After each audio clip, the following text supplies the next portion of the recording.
Hey, hi folks.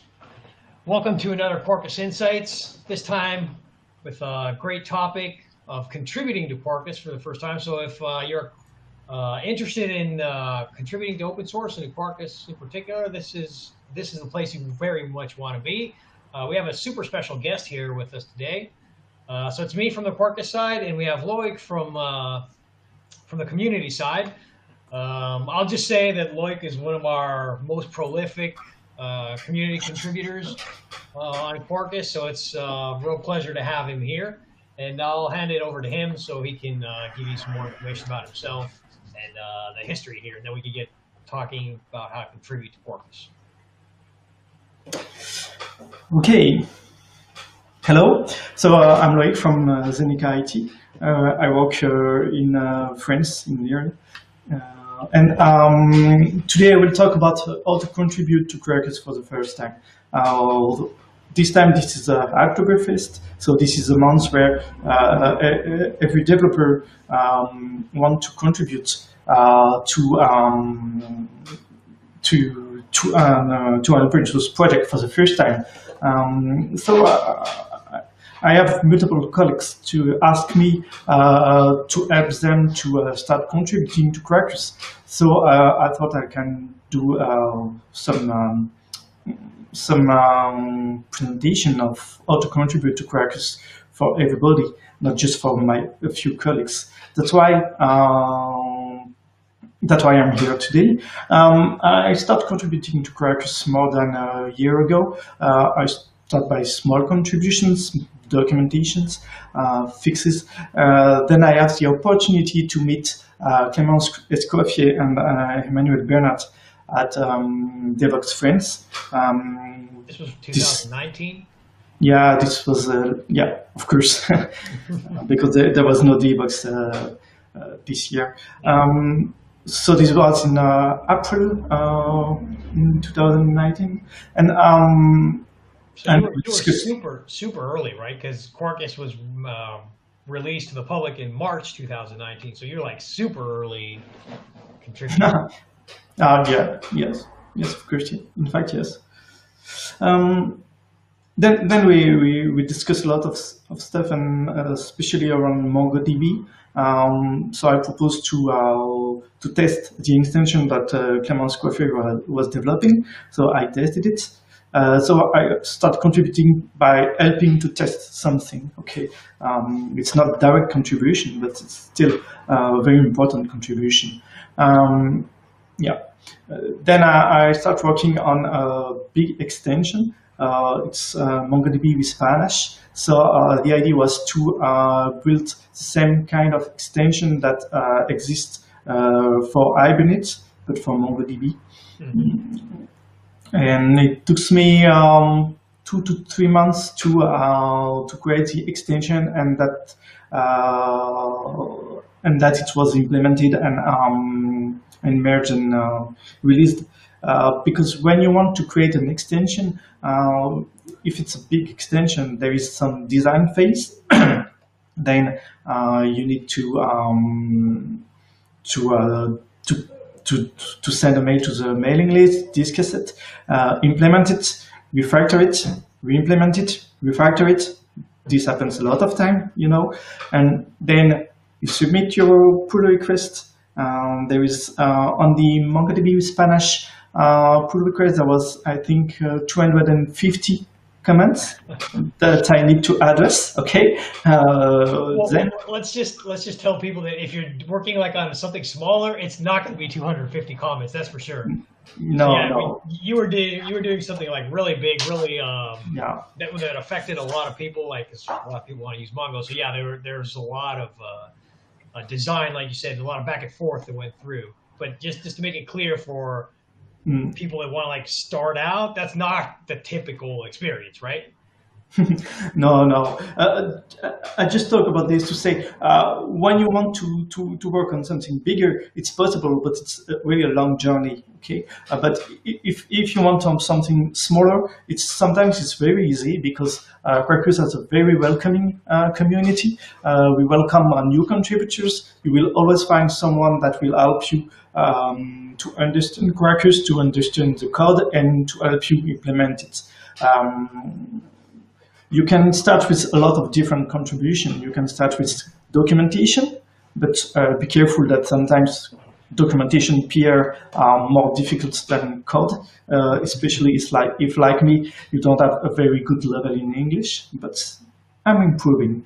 I think you've done a lot better. Like, I think there's an improvement. And I can even say for myself, like in the documentation, you said, I'm a native speaker, but when I type, I like almost always like miss verbs or something like that. So like you said, yeah, it's sometimes hard to get the documentation stuff right. And yeah, it takes effort as well.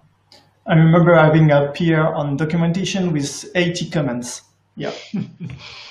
And code, sometimes you just give 20 lines of codes and no comments. It's merged in a few hours. So yeah, it depends. But documentation peer as Quarkus has always a good way to start because it's more easier to implement them. And there is a lot of part of the documentation that can be improved.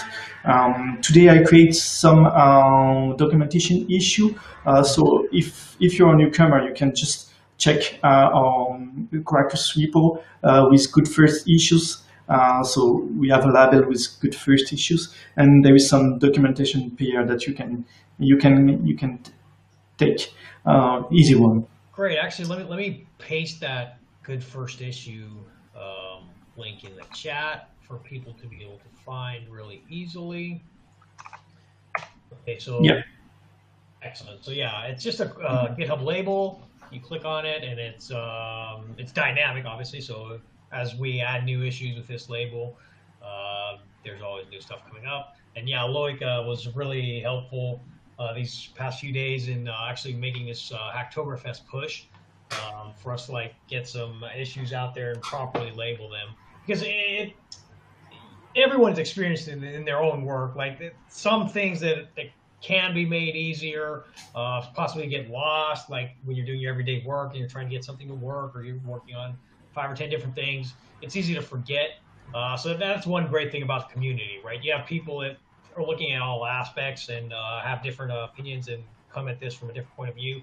So that's great to be able to have your input on this contribution push. Yeah, and in fact, there is a lot of new contribution to Quarkus every day, and Quarkus evolves really quickly. So sometimes an issue is open for just a few hours, and maybe a peer has been created. A peer is created just a few minutes after the issue arises. So it's sometimes hard for newcomers because the easy one are sometimes taken very quickly. So yeah, I can attest to that. I mean, you're doing something, you're focused on something hard, then you want to blow off some steam for a few minutes, and you're like, oh yeah, I'll go to the issues, I'll pick one that's really easy, I'll do it in a few minutes. Yeah, you're right. We should like try to refrain from that and let newcomers take the issues. At least for Hacktoberfest. Yeah, for sure. During 1 month. Okay. But I'm the same, because it's always a pleasure to make a contribution, because you say, okay, I contribute to Quarkus, I made something useful for someone. So yeah, sometimes you're very, you just want to do it as soon as you see it. And as I'm an IT consultant, someday I just have some boring tasks to do like everybody. So I just like to make a break on my job and say, okay, I will take a few minutes to see if there is something on Quarkus that I can do. Absolutely. So one question about how you got involved with Quarkus. So was this like part of some need you had at Zenika? Like you needed to do something for a customer and you saw that Quarkus was a good fit, but you didn't have everything you needed, or how did that work? No, in Zenika we always make a lot of research, and I personally always do a lot of technology research. Yeah, I always try to discover a lot of different stuff and trying to learn new stuff. Okay, so I just saw Quarkus going out, and now people talk about it. So I try it, and Zenika gave us the opportunity to have some day off, not really day off, but day out of our mission to try something new and to prepare talks, to prepare blog articles. So I took some days to try with Quarkus, and then I propose my current clients to use Quarkus in my mission, and they say, okay, why not? So I'm starting Quarkus to educate myself, and also from my client. But it was just for me, in fact. Yeah, you started just for you. That's good. That's Yeah. excellent. That's great. That's great. Cool. But no, I try to propose each client to use Quarkus if it's appropriate. And we're grateful for that. That's for sure. All right. But it's really interesting because when you're part of an open source project, if you use it on your day job, you will be way more productive on your day job. Because if I have an issue, I directly know who I can contact, and Quarkus developer communities are really helpful, really welcoming, and you can just directly contact people, and they answer really quickly. Okay, I will start. If there is no question, I will go deeper on how to find the information that you need as a first contributor, and I will show you how to make a document pair and code contribution. Excellent. Cool. Yeah, let's do that. There is no question. Okay. So I will share my screen. Okay. No, not this.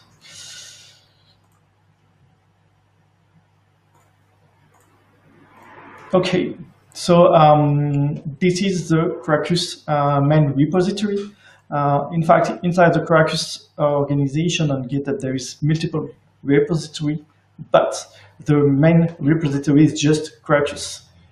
Here you have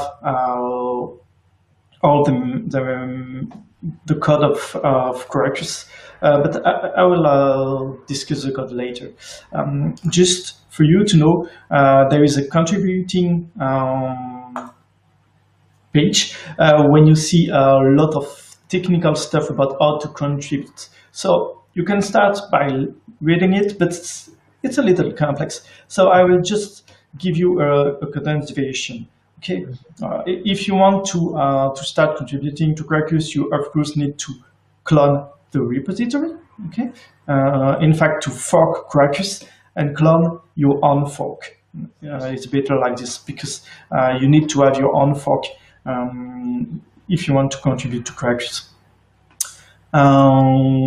So then you need to set up. So the important part of the contributing guide is how to set up your project, and usually there is nothing to do unless you want to contribute on GraalVM stuff and or native executable. If there is if you don't want to contribute in those areas and you have Maven installed, you can just start building Quarkus. Okay, so here I have cloned my fork, and I will build Quarkus. How about you make it? Can you make the terminal like a little larger? It's kind of small. Right. Okay, yeah. Yeah. Great. So I build Quarkus. So you need to install Quarkus to be able to work in it because the repository uses snapshots, and there is a special Maven parameter to make a quick build with no test, no processing of source files, no enforcer. So it's just a quick way to build Quarkus. You can even drop clean and install, because clean and install are the default goal when you use quickly. So okay, it's even simpler. okay, and if Maven install works, you're ready to go. Okay, it will work. I know. So it will take, I don't know, 5 to 6 minutes. And if you don't plan to work on GraalVM on native executable stuff, you're good, okay? Yes. You can just refer to the contributing guide later if you need it.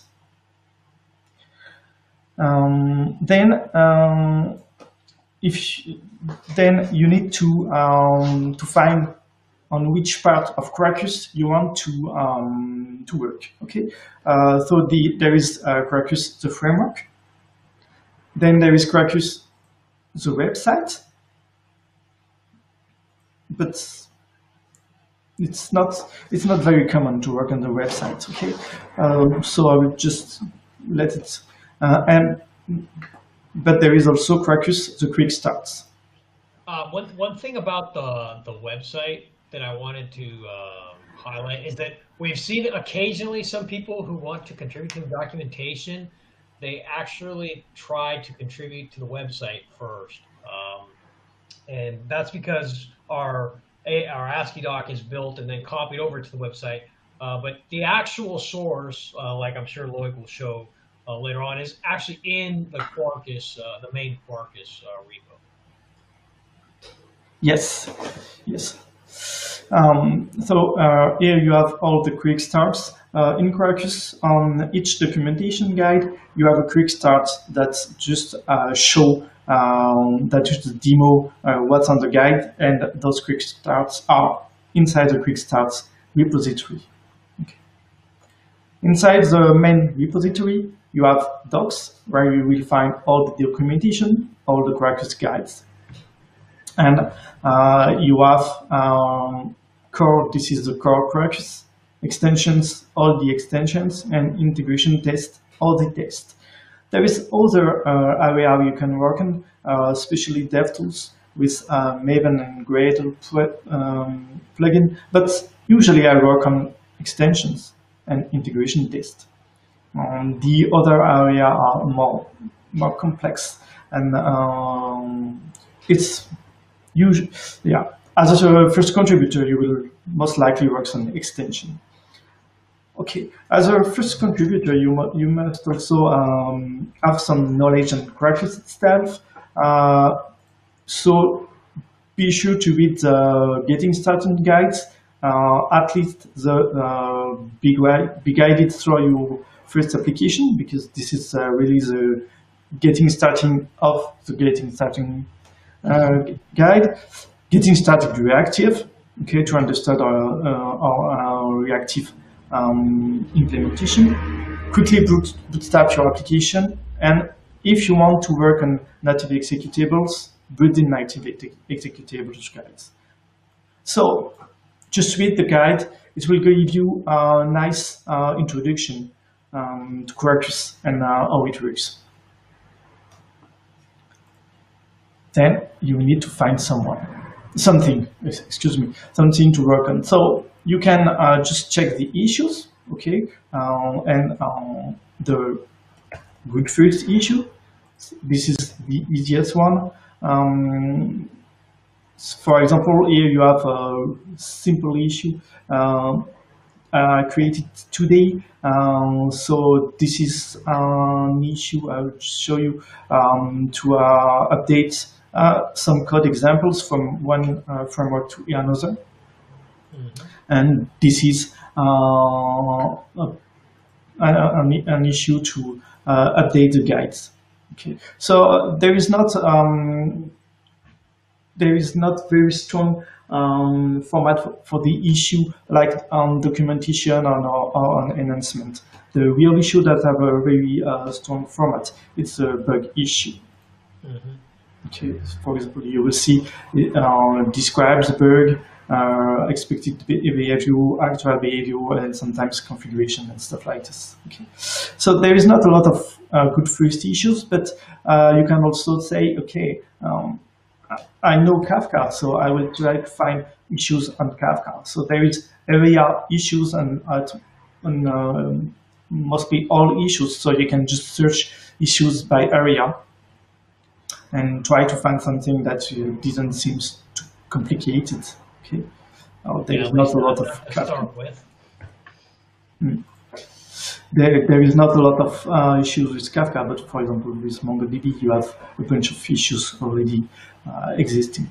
But sometimes it's just very difficult to know what can be done as a new contributor. So you can also come to the development mailing list or to our Zelip chat and ask. The development mailing list is a Google group, so you can just send an email to the development mailing list, or you can go to our Zelip chat. So Zelip it's more like some kind of forum and chat. So you can just go to the dev channel because you want to develop inside Quarkus, and for example, create a new topic like I want to start contributing on Quarkus support, and I hope that someone will yeah, Giorgio, for example, is always on Zulip. I don't know if he really works because he always on Zulip. Okay. I try to be everywhere, but it doesn't work. No, okay. Bad luck. Okay, so you can just go to Zelip. Zelip is very important because usually you have your answers in a few tens of minutes. So when you're stuck on something, just go to Zelip, ping someone, or just ask on the dev channel or on the users channel if you just ask for an issue with Quarkus. So the dev channel is for developing Quarkus itself, and users is for when you use Quarkus. There is a Hacktoberfet stream when you can ask something related to Hacktoberfest, but you can just go to the dev stream. Okay, so this is very important. You can easily ping Quarkus maintainers. We have the list of maintainers by area. It's in the maintenance page. So you know if you want to work on Hibernate, for example, you know that you can ping Sane or Dion or Stefan. And if you want to work on an issue on Hibernate ORM, on Hibernate ORM with Spanish, you know who you can ping, and you can ping them directly in Zulip or inside a GitHub issue. Okay. Oh, sorry.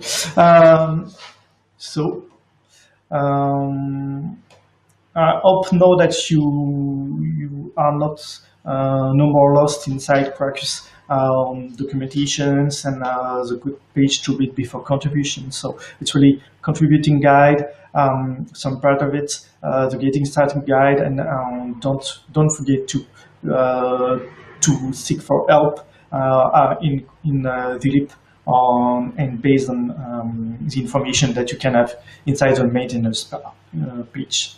So, if there is no question. No questions so far, but yeah, folks, feel free to ask away any questions you have about contributing. Yeah, so we can make this like more interactive. If you actually have questions or have found some difficulty or something like that, we can discuss it so you can to help you out. Otherwise, yeah, you can continue with whatever else is next. Yeah, next is coding. Oh, okay, excellent. So, excuse me.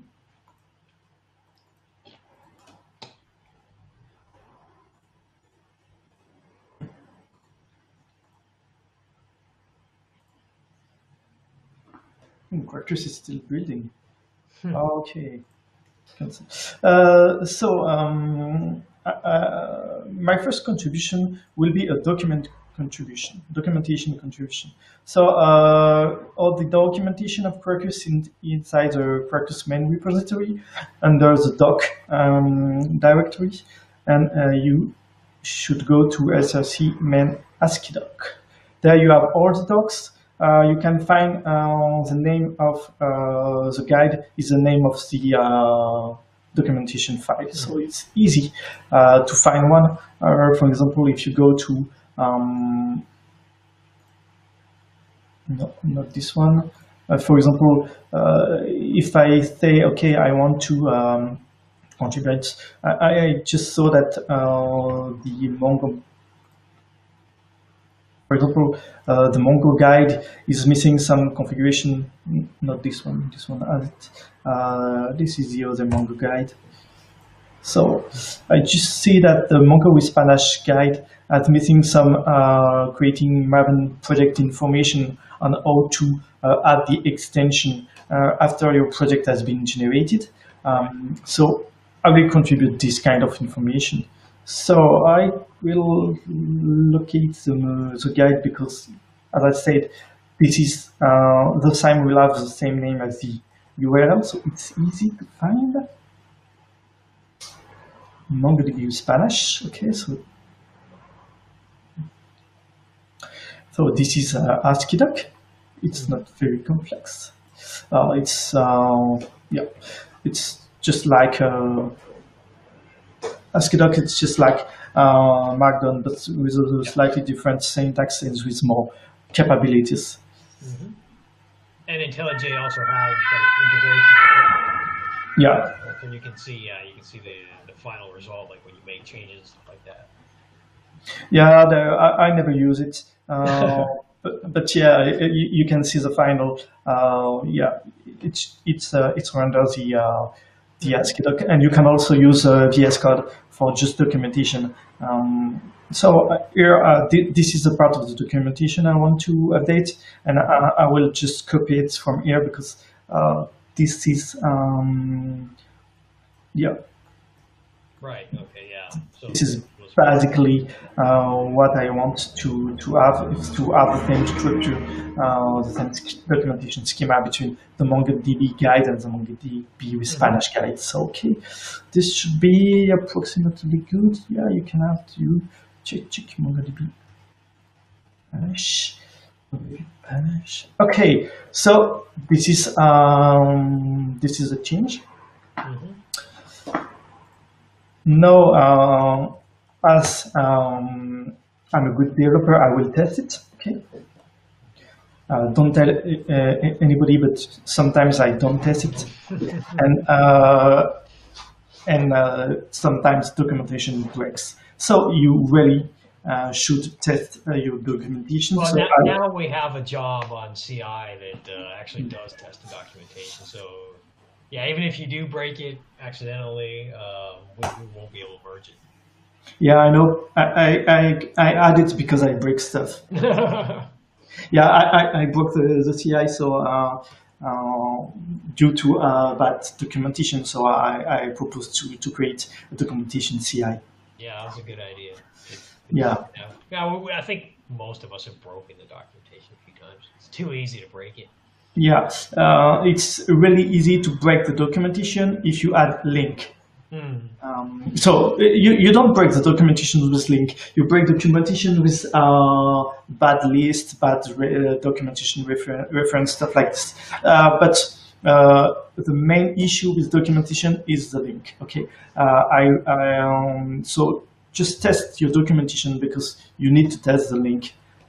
Okay, so now that it's packaged, I can just open it with Firefox. Okay. So usually I just open the HTML generated. Okay, so the guide has been generated in HTML with via MVM package, and then just test it with Firefox. Yeah.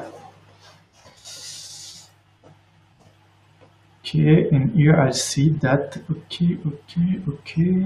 Yeah, this seems good. So this is the new part. I didn't break the documentation, so I can create a pull request. So I will go to yeah, I just get Kraken because I'm lazy. So I create a new branch. Okay. What program is this?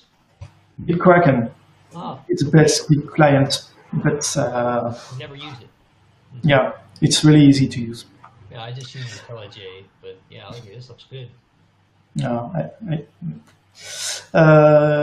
Okay, so Mongo, Panache, Doc. Okay. It's a little slow with Quarkus repository because there is a lot of file. Okay, so in Quarkus we have to we like to have comment with messages that are that is meaningful, and we don't enforce conventional commit or stuff like this. So just describe your comments. Mm-hmm. So improve MongoDB with Panache guide Maven section.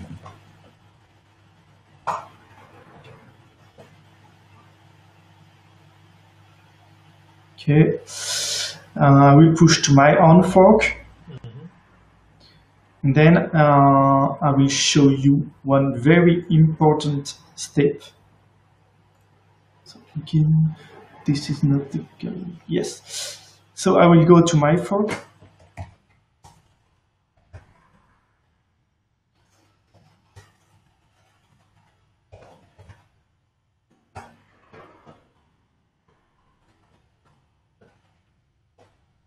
And don't click here, okay? Not now. There is one first step. You need to check that the CI passes on your own fork, okay? So there is a documentation CI that has been triggered by my push of the branch, and please wait that the CI passes on your own fork because Quarkus has a limited CI capacity, and so you avoid having a failed CI in the Quarkus main CI. So just be kind and wait on your own fork for the CI to be green before opening a pull request. There is and I just wanted to mention that here, GitHub with GitHub Actions now, you didn't have to set up anything on your own fork for GitHub Actions to work. It just works automatically. There's some video that explain how it works, because I think you need to enable it for your fork. Yeah, I don't. Maybe I'm wrong. Maybe I don't remember. But even if you do, it's probably like one button or something. But yeah, otherwise it just works out of the box. So yeah, it's trouble. It's just a one click, yes. Mm-hmm. But you have the information inside the contributing line. I think.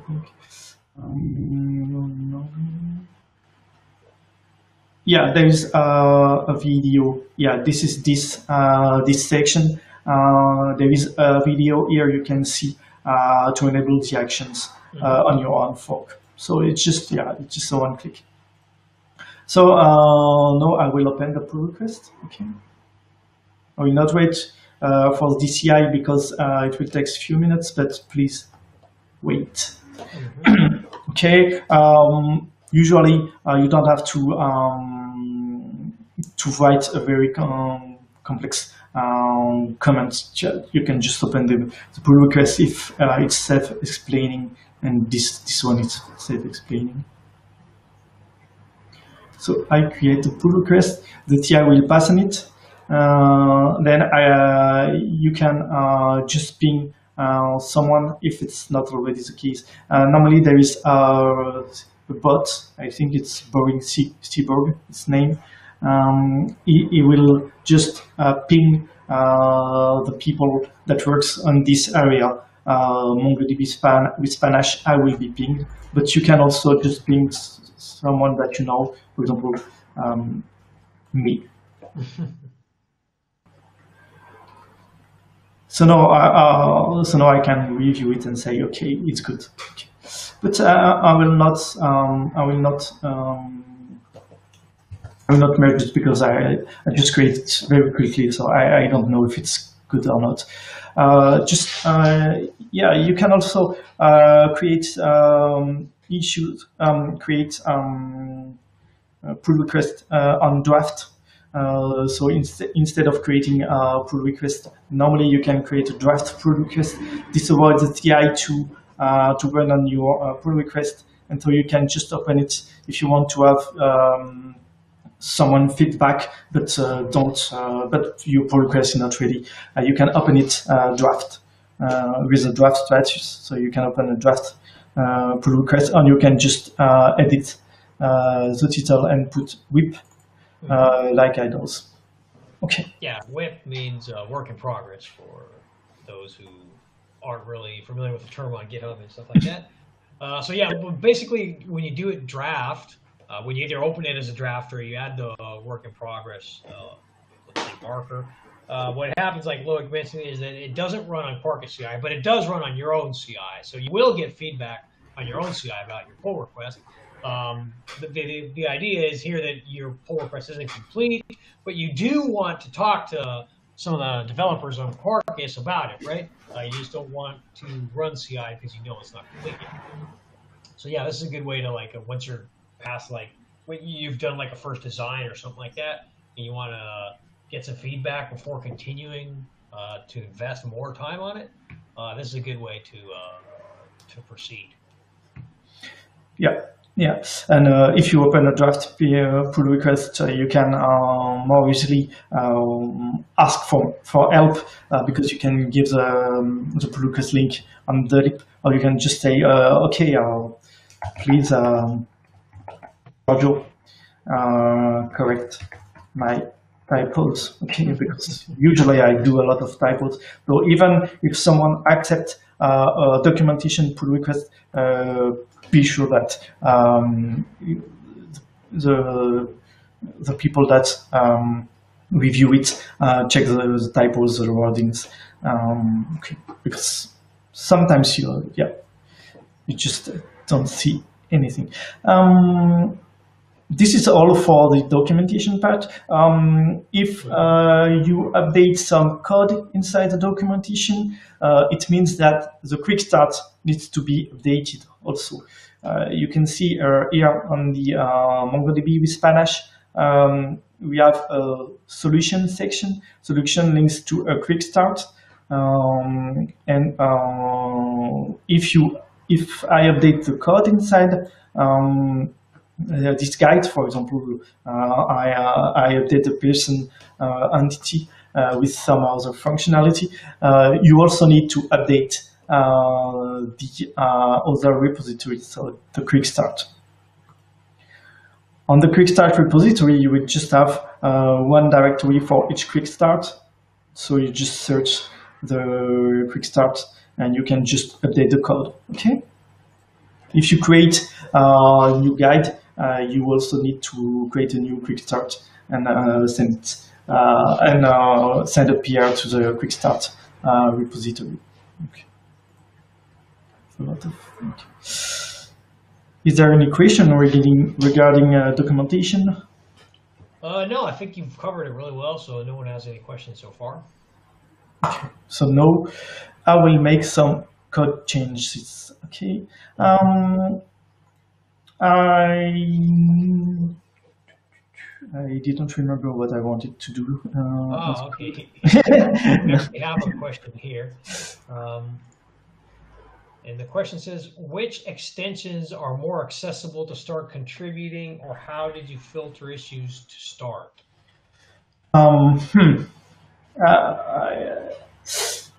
In fact, it's really which technology you're more comfortable with. For example, I usually work with Hibernate, MongoDB, Kafka.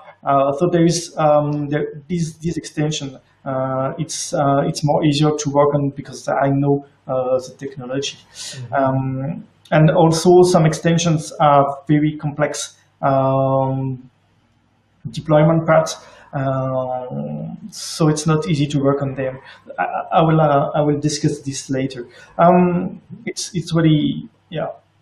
Hibernate with Spanish and MongoDB with Spanish have a lot of framework code, so maybe it's easier to work on this extension, but there are also a lot of contributors. I will start to make some code. I will show you some code contribution. For example, I will implement with MongoDB with Spanish a new method. So the Spanish code is inside Spanish. Yeah, no, I'm on the one directory. So I will go to the extensions. Usually it's a lot easier to contribute to an extension than to contribute to core. If you're going to start, don't start with core, no. That's for sure. Don't start with core. Don't start with independent projects.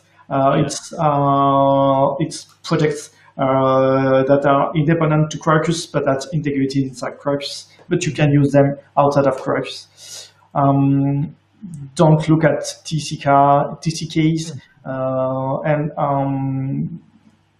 there is also the BOM. Yeah, I miss it. If you want to update a version of a library, there is a Quarkus BOM, so it's here. And you need to take care to launch the integration test regarding the new version of the library. So, MongoDB with Spanish. I will make a contribution that will be refused because we discussed this functionality and we choose not to integrate it inside MongoDB. But I will show you. So when I open a MongoDB with Spanish extension, I see two directories, runtime and deployment. So runtime, it's a runtime part of the library. It's really the extension itself. And deployment, it's where you have the build steps of the extension. So if you want to work on an extension, you really need to read the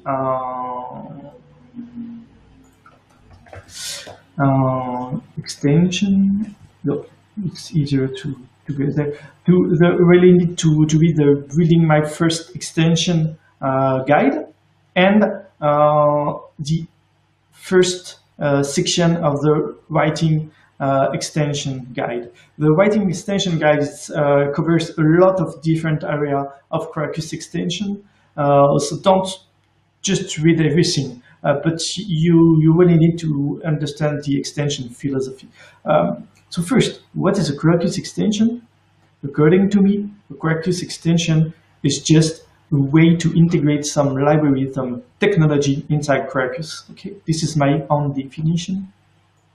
And on an extension, you have two parts: runtime part and deployment. Okay, on the deployment, you will have the configuration part.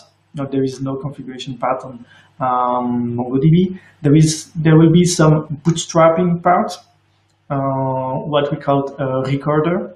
And there will be the API part. So the API part, it's really what the user will use from your extension. So for MongoDB with Spanish, you have Mongo entity, Mongo repository. So for example, if I want to add a new method to a Mongo entity and Mongo repository, I will just add it there. For example, I will just want to have Boolean exists that will return true if the extension exists, if the entity exists. So this is a little complex to implement, so I will just say, okay, it always exists.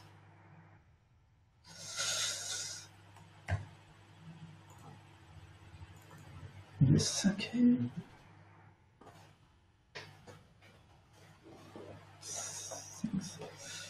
And I will also add the same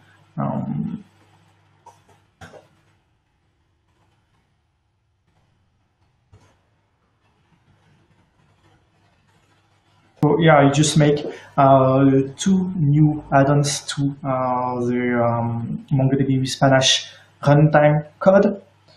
Then I will need to test them. So I will go to the MongoDB with Panache integration test. Okay. Oh, integration test.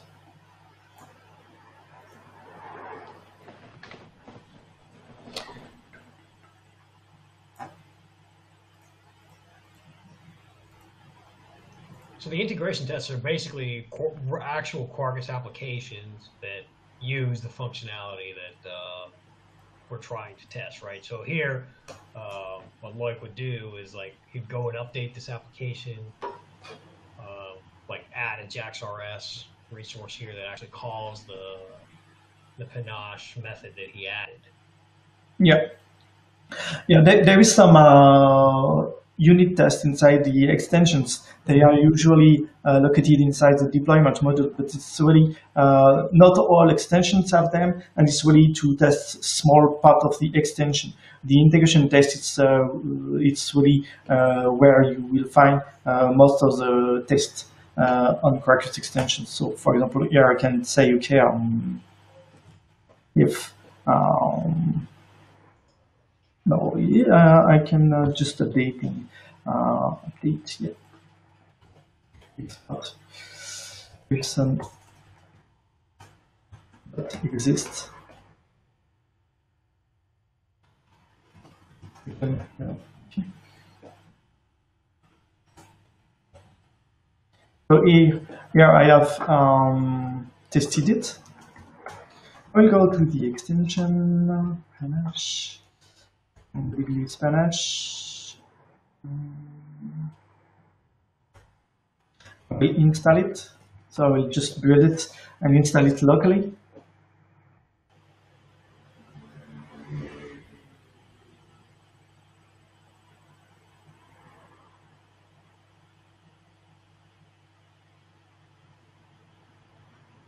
Yeah, so there is tests inside the MongoDB with Panache integration test. Then I can go to the integration test.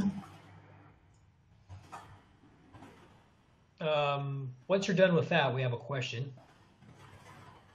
I can test it. Okay. The question is from Ricardo. He's asking, does code chain, does the code have any JDK constraint? He says he doesn't know if JDK 8 is still supported or if someone can write JDK Java 11 safely. No, all Quarkus code is still needs to be compilable with JDK 8. There is only the Google Click functions that is Java 11 only, but we still mandate compatibility of 8 because there is a CI job that run everything with Java 8. So yeah, basically we run Java 8, 11, and the latest, which currently is 15. Yeah. So if you write any Java 11 code, then it's not going to pass to the Java 8 job. Mm-hmm. Yeah, go ahead. Yeah. So here doesn't work because I have an issue with Flatdoodle. This is a tool that we use to bootstrap MongoDB. Okay, so just imagine that the test was successful. Okay, so I will create a new branch.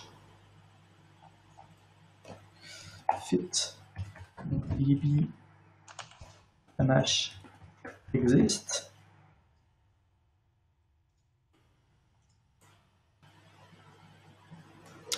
what important before pushing your code is to install to install locally the extension to launch the test, because there will be some source processing step that will correct imports, stuff like this, formatting. So you will be sure that when you open a pull request, it will not fail for such issues. So add an exist. So,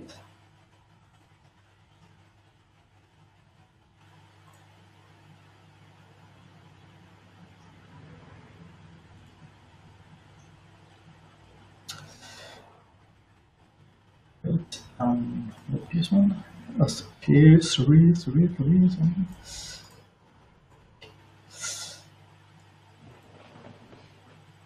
So again, wait on your fork for the CI to run. Yeah, I will just open You can open it, draft. draft PR, work in progress for Hacktoberfest. I know it will be dismissed.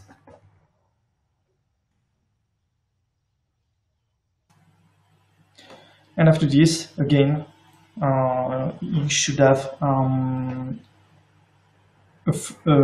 bot that will flag. Actually, I think the bot only flags for issues, not pull requests. And not pull request, okay.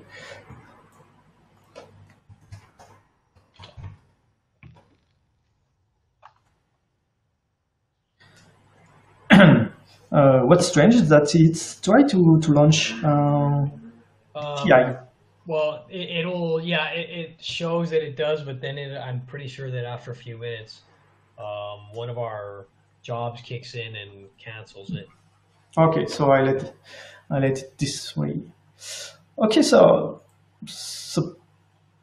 this is everything you need to know to start contributing. I will just discuss a little more the extension, how it works, because here I didn't show you all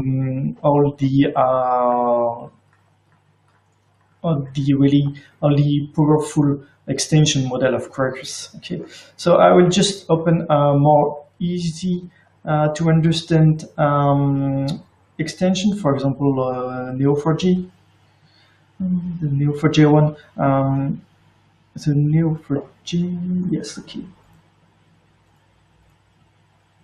So you usually have something close to this for a classic, for traditional, for an extension.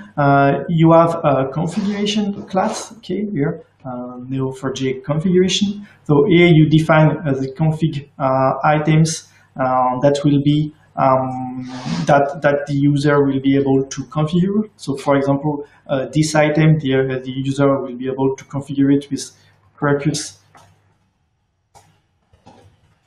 neo4j.url, okay? So this is the configuration of the extension. This is the runtime configuration of the extension. Okay, so this is the configuration that a user can override at runtime, can set at runtime. We have sometimes also build-time configuration. This will not be available at runtime.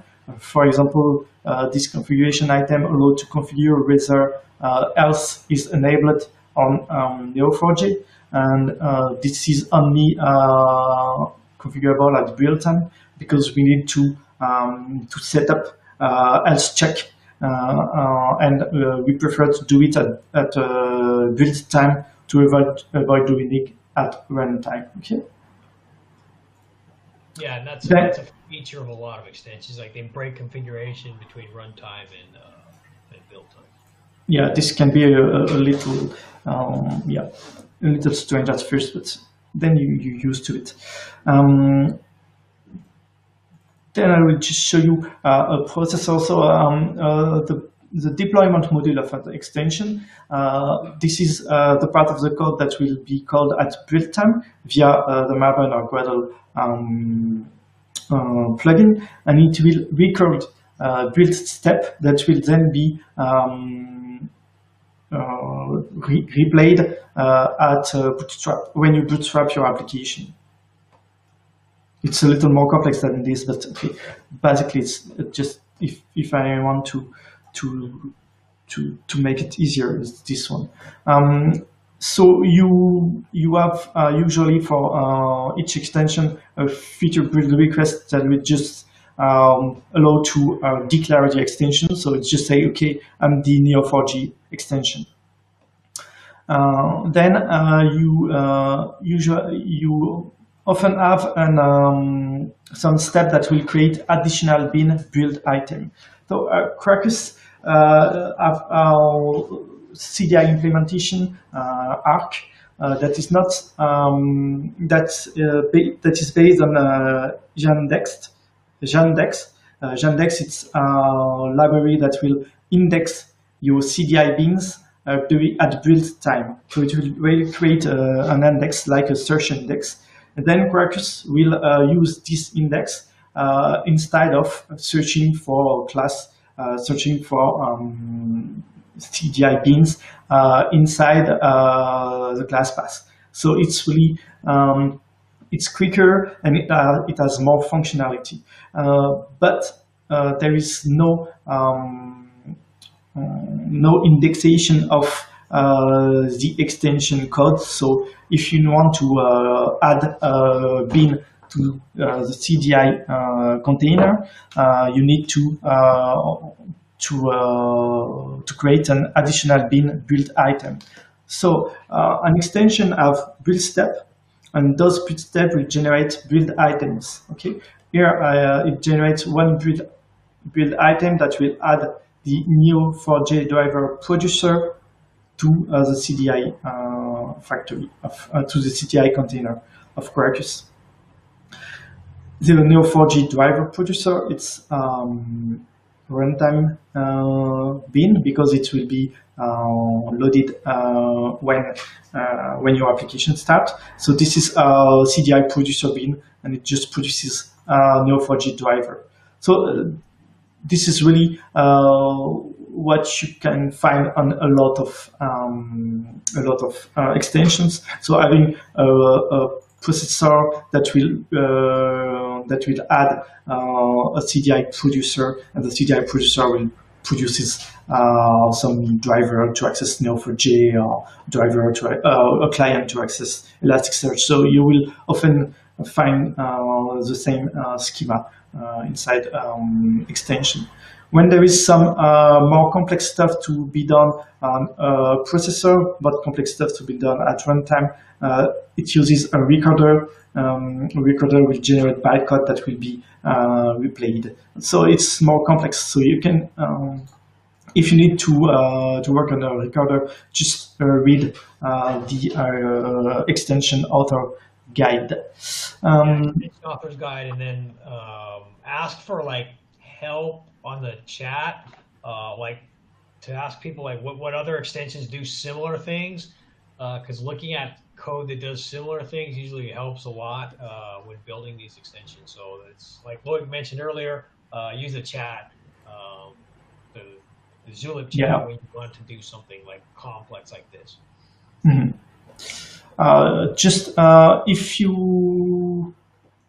If you're new to CDI, maybe you don't work a lot with CDI, read the Getting Started with CDI guide.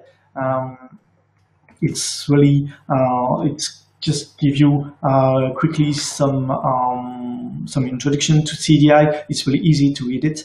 If you new CDI, but you want to contribute to an extension, check the CDI reference guide, because there is some specific features of Quarkus and there is this bin discovery section. It's really needed to read it and to understand basically what Yandex is and how you can index a class. Yeah, there is some really useful information for extension author inside the context and dependency injection guide.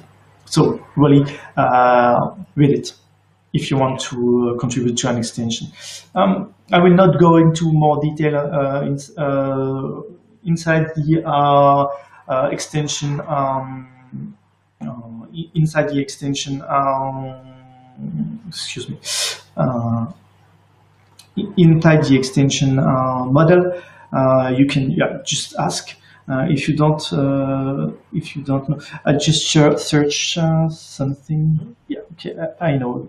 So there is a blog post. I don't know. It was not already published on Twitter. There is a blog post I write about contributing to Quarkus for the first time. You will find inside it most of the information I just talked to you today, and there is a link to video I personally love by Sam Greenovero.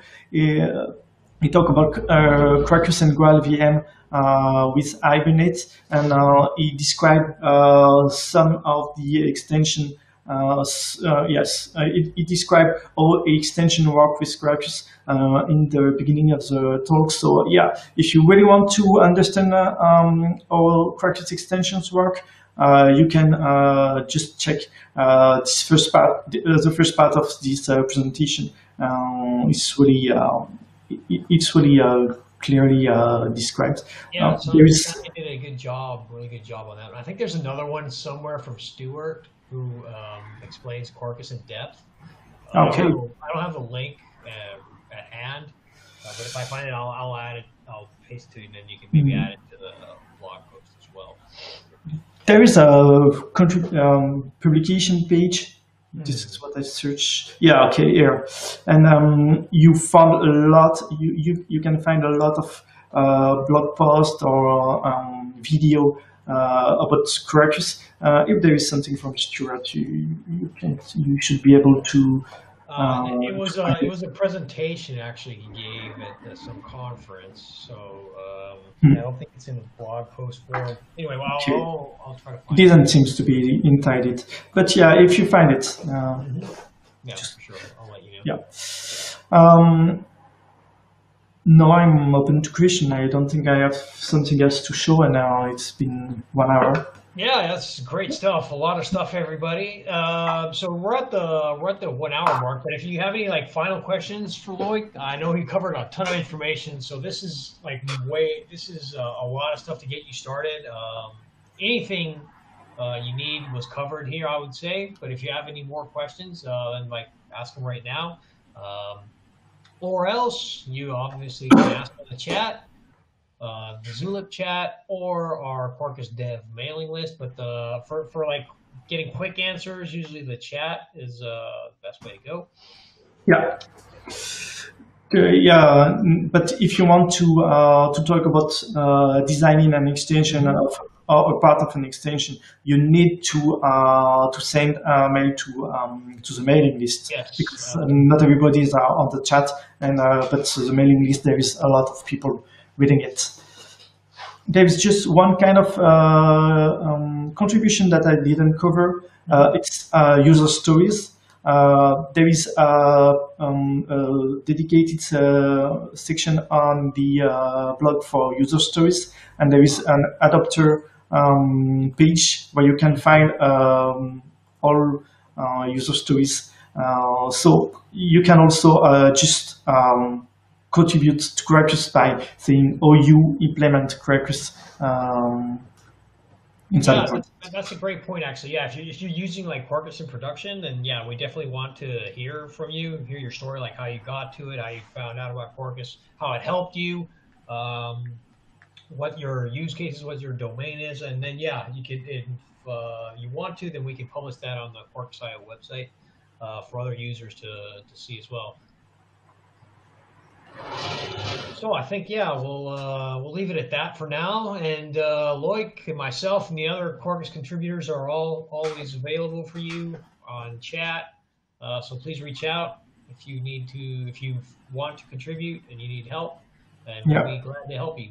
Yeah, just ping Georgios. He's always there. No, I mean, there's so many contributors from all over the world, so there's always someone around. Yeah. Yeah. All right. Thank you so much, Loïc, for this. This was great. This is a lot of information, super helpful for users. Really glad to have you here. Yeah, me too. And thank you for your time. Thanks, everybody, for joining. And we'll see you, I guess, next Monday on the next Quarkus Insights. Okay. Thank you. Bye. Have a good day for people. Yeah. It's night here. Bye-bye. Bye.